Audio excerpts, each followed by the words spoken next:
Assalamualaikum warahmatullahi wabarakatuh. Pada kesempatan hari ini kita akan mempelajari mata kuliah pemeriksaan akuntansi 1, yaitu bab terkait pengujian pengendalian prosedur analisis substantif, uji rinci dan uji saldo akun, di mana pada materi hari ini kita akan mempelajari pertama, yaitu mengenai pengertian pengujian pengendalian. Kita juga akan mempelajari bagaimana pengertian pengujian dari substantif itu sendiri. Selanjutnya kita akan mempelajari jenis pengujian pengendalian, jenis pengujian substantif itu seperti apa, dan selanjutnya kita akan mempelajari mengenai prosedur analisis substantif. Dan juga kita akan mempelajari uji rinci dan uji saldo akun pada materi hari ini. Dan yang terakhir, tidak lupa kita juga mempelajari studi kasus terkait materi-materi yang telah kita pelajari pada hari ini. Berikut materi video pada hari ini. Selamat menyaksikan. Terima kasih. Halo semuanya, pada video kali ini kami akan menjelaskan tentang pengujian pengendalian, prosedur analisis substantif, uji rinci, dan uji saldo akun. Yang pertama, apa itu pengujian pengendalian? Pengujian pengendalian merupakan pengujian yang dilaksanakan sesuai rancangan dan pelaksanaan suatu kebijakan atau prosedur struktur pengendalian internal. Tujuan pengujian pengendalian adalah untuk menilai efektivitas kebijakan atau prosedur pengendalian, mendapatkan bukti audit yang cukup dan tepat terkait efektivitas operasi pengendalian, terutama ketika auditor mengharapkan bahwa pengendalian beroperasi secara efektif dan prosedur substantif tidak cukup untuk memberikan bukti audit yang diperlukan. Prosedur pengujian pengendalian. Auditor biasanya melaksanakan beberapa prosedur berikut. Yang pertama, wawancara dengan karyawan klien untuk mendapatkan informasi tentang penerapan pengendalian. Berikutnya, observasi langsung terhadap karyawan saat melaksanakan tugasnya. Yang selanjutnya, inspeksi dokumen, catatan, dan laporan yang relevan. Kemudian, pengulangan pelaksanaan prosedur pengendalian oleh auditor itu sendiri. Selanjutnya adalah jenis-jenis pengujian pengendalian. Yang pertama adalah pengujian pengendalian bersamaan atau current test of control. Yang kedua, pengujian pengendalian tambahan atau additional test of control. Pengujian pengendalian bersamaan atau current test of control dilakukan bersamaan dengan prosedur untuk memahami struktur pengendalian internal. Bukti yang diperoleh biasanya menunjukkan risiko pengendalian di bawah maksimum. Kemudian, pengujian pengendalian tambahan atau additional test of control dilaksanakan selama pekerjaan lapangan untuk memberikan bukti tentang penerapan kebijakan dan prosedur pengendalian secara konsisten sepanjang tahun yang diaudit. Untuk bagian berikutnya adalah apa itu pengujian substantif. Pengujian substantif adalah pengujian yang dilakukan dengan mengumpulkan bukti audit melalui inspeksi, pengamatan, permintaan keterangan, dan konfirmasi untuk mendeteksi salah saji material dan memperoleh keandalan dalam laporan keuangan. Jenis-jenis pengujian substantif. Yang pertama ada pengujian substantif analitis, yang kedua pengujian substantif atas transaksi, dan yang ketiga pengujian substantif atas detail saldo. Pengujian substantif analitis adalah pengujian yang dilakukan dengan menganalisis hubungan antara data keuangan dan non-keuangan yang relevan untuk mengidentifikasi adanya ketidakwajaran atau penyimpangan yang signifikan. Teknik-teknik yang digunakan meliputi perbandingan antara periode, analisis rasio, dan analisis tren. Contohnya, menganalisis rasio keuangan, tren, dan perbandingan anggaran untuk mengidentifikasi fluktuasi yang tidak biasa. Pengujian substantif atas transaksi. Pengujian yang dilakukan dengan memeriksa bukti pendukung untuk menentukan apakah transaksi yang telah dicatat dalam laporan keuangan klien sudah benar, lengkap, dan akurat. Jenis pengujian ini didasarkan dengan 6 tujuan audit terkait transaksi atau transaction related objective, Yang pertama, keberadaan atau occurrence, kemudian kelengkapan atau completeness, kemudian keakuratan atau accuracy, kemudian posting dan ringkasan atau posting and summarization, kemudian klasifikasi atau classification, dan yang terakhir ketepatan waktu atau timing. Contohnya, memeriksa faktur penjualan, bukti kas keluar, dan bukti memorial untuk mengonfirmasi keakuratan transaksi. Pengujian substantif atas detail saldo. Pengujian yang dilakukan untuk memverifikasi keandalan saldo akun dalam laporan keuangan seperti piutang usaha, persediaan, dan utang usaha. Contoh, memeriksa daftar piutang usaha untuk mengonfirmasi keberadaan dan penilaian piutang klien. Fokus pengujian ini terkait pada tujuan audit terkait saldo akun atau balance related audit objective, yaitu keberadaan atau existence, kelengkapan atau completeness, penilaian dan alokasi atau valuation and allocation, dan hak dan kewajiban atau rights and obligation. Selanjutnya adalah apa itu prosedur analisis substantif. Prosedur analisis substantif adalah salah satu jenis prosedur audit yang bertujuan untuk mengevaluasi kewajaran saldo akun atau transaksi dalam laporan keuangan. Prosedur analisis substantif dilakukan dengan menganalisis hubungan yang dapat diprediksi antara elemen-elemen data keuangan dan atau non-keuangan. Prosedur analisis substantif membantu auditor mengidentifikasi kemungkinan salah saji material dan memberikan bukti untuk mendukung opini audit. Apa tujuan prosedur analisis substantif? Yang pertama adalah mendeteksi salah saji. Auditor menggunakan prosedur ini untuk menemukan tanda-tanda ketidakwajaran dalam saldo akun atau transaksi tertentu. Ketidakwajaran ini bisa menjadi indikasi salah saji yang disengaja, fraud, maupun tidak disengaja atau error. Kedua, mendapatkan bukti substantif. Prosedur ini memberikan bukti yang mendukung kewajaran saldo laporan keuangan. Dengan analisis ini, auditor dapat memvalidasi atau menguji ulang hasil dari prosedur lainnya seperti uji rinci. Tahapan prosedur analisis substantif. Yang pertama, membuat ekspektasi. Auditor membuat prediksi terhadap saldo akun atau jumlah tertentu berdasarkan 1. Data historis dari tahun sebelumnya, 2.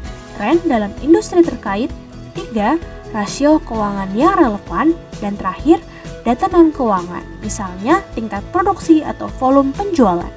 Kedua, membandingkan dengan hasil aktual.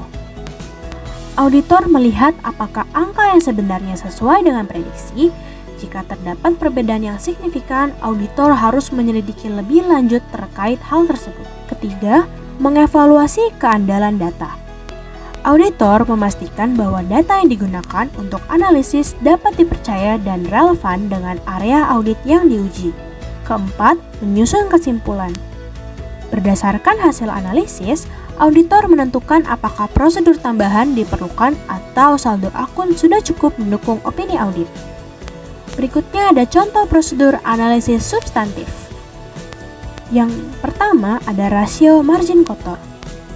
Auditor menghitung margin kotor atau laba kotor dibandingkan penjual untuk beberapa tahun terakhir. Jika rasio ini tiba-tiba berubah secara drastis tanpa alasan yang jelas, ini bisa menjadi indikasi salah saji pada angka penjualan atau harga pokok penjualan. Kemudian membandingkan saldo piutang. Auditor membandingkan jumlah piutang tiap pelanggan dengan tahun lalu untuk mencari saldo yang mencurigakan. Selanjutnya adalah uji rinci dan uji saldo akun. Dalam pengujian substantif atas transaksi, ada 6 tujuan audit terkait transaksi yang menjadi fokus utama auditor, yang masing-masing bertujuan untuk memastikan bahwa laporan keuangan memberikan gambaran yang benar dan wajar. Yang pertama adalah keberadaan atau occurrence, bertujuan untuk memastikan bahwa transaksi yang dicatat benar-benar terjadi dalam periode yang dilaporkan dan merupakan transaksi yang sah. Contohnya, memeriksa bukti transaksi seperti faktur penjualan untuk memastikan bahwa penjualan yang tercatat benar-benar terjadi dan bukan transaksi fiktif. Kemudian kelengkapan atau completeness, Memastikan bahwa semua transaksi yang seharusnya tercatat dalam laporan keuangan telah dicatat tanpa ada yang terlewat. Contoh, memeriksa catatan pembelian dan faktur untuk memastikan tidak ada transaksi yang tidak tercatat.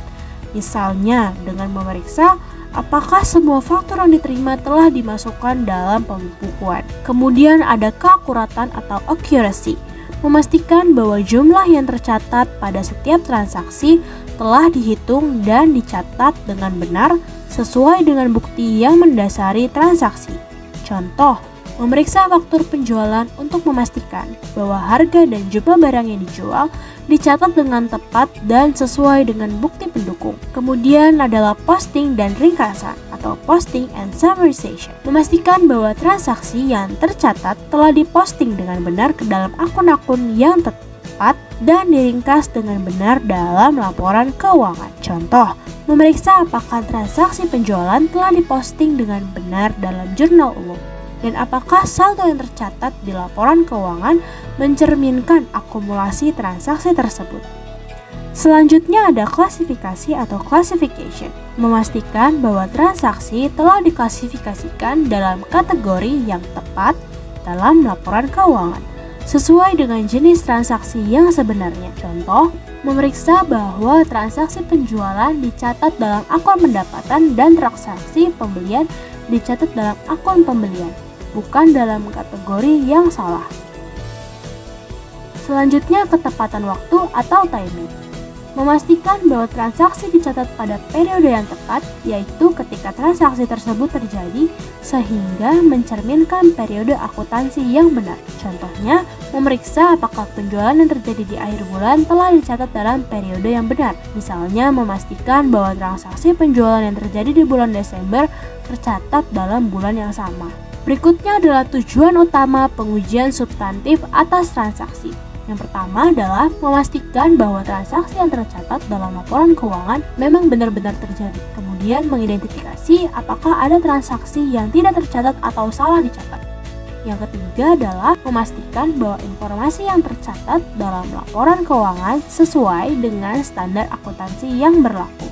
Selanjutnya adalah contoh pengujian substantif atas transaksi. Yang pertama pada faktur penjualan, yaitu memastikan transaksi penjualan yang tercatat didukung oleh faktur yang sah dan sesuai dengan persyaratan. Kemudian pada bukti kas keluar, memeriksa bukti kas keluar untuk memastikan transaksi pembayaran yang tercatat telah dilaksanakan sesuai dengan bukti yang ada. Pengujian atas detail saldo berfokus pada tujuan audit terkait saldo akun yang lebih terperinci. Yang pertama ada keberadaan, memastikan bahwa saldo akun yang tercatat dalam laporan keuangan benar-benar ada pada tanggal laporan keuangan, yaitu saldo tersebut merupakan akun yang sah dan dapat diverifikasi.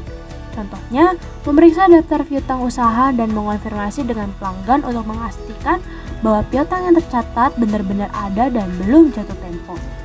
Kemudian ada kelengkapan atau completeness, yaitu memastikan bahwa seluruh saldo yang seharusnya tercatat dalam laporan keuangan telah dicatat dan tidak ada yang terlewat, baik transaksi yang masih berjalan atau yang belum tercatat. Contohnya, memeriksa dokumen pendukung seperti faktur yang belum terbayar untuk memastikan bahwa seluruh utang yang timbul dalam periode tersebut telah tercatat dengan benar. Berikutnya adalah penilaian dan alokasi atau valuation and allocation.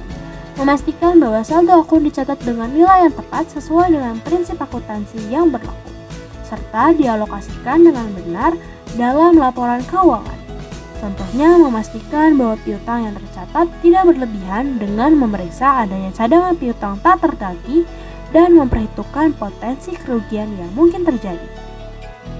Kemudian ada hak dan kewajiban atau rights and obligation. Memastikan bahwa perusahaan memiliki hak atas saldo yang tercatat dalam laporan keuangan. Misalnya, piutang yang tercatat adalah milik perusahaan dan kewajiban tersebut adalah kewajiban yang sah. Misalnya, utang yang tercatat adalah kewajiban yang harus dibayar. Contohnya adalah piutang yang tercatat adalah benar milik perusahaan dan bukan pihak ketiga yang tidak terkait langsung dengan operasi. Kemudian ada contoh pengujian atas detail saldo. Pada contoh pertama ada daftar piutang usaha, yaitu mengonfirmasi dengan pelanggan untuk memverifikasi apakah saldo piutang yang tercatat memang ada dan valid. Kemudian inventarisasi persediaan.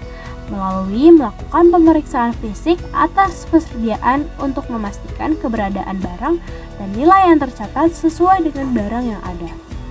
Kemudian pengujian atas detail saldo bertujuan untuk memverifikasi bahwa setiap saldo akun yang tercatat dalam laporan keuangan adalah benar adanya. Kemudian memastikan bahwa seluruh saldo tercatat dengan nilai yang wajar dan sesuai dengan prinsip akuntansi yang berlaku. Yang terakhir adalah menyusun laporan keuangan yang mencerminkan keadaan keuangan perusahaan yang sebenarnya dan tidak ada salah saji material yang dapat mempengaruhi keputusan penggunaan laporan. Sekian video dari kami, terima kasih.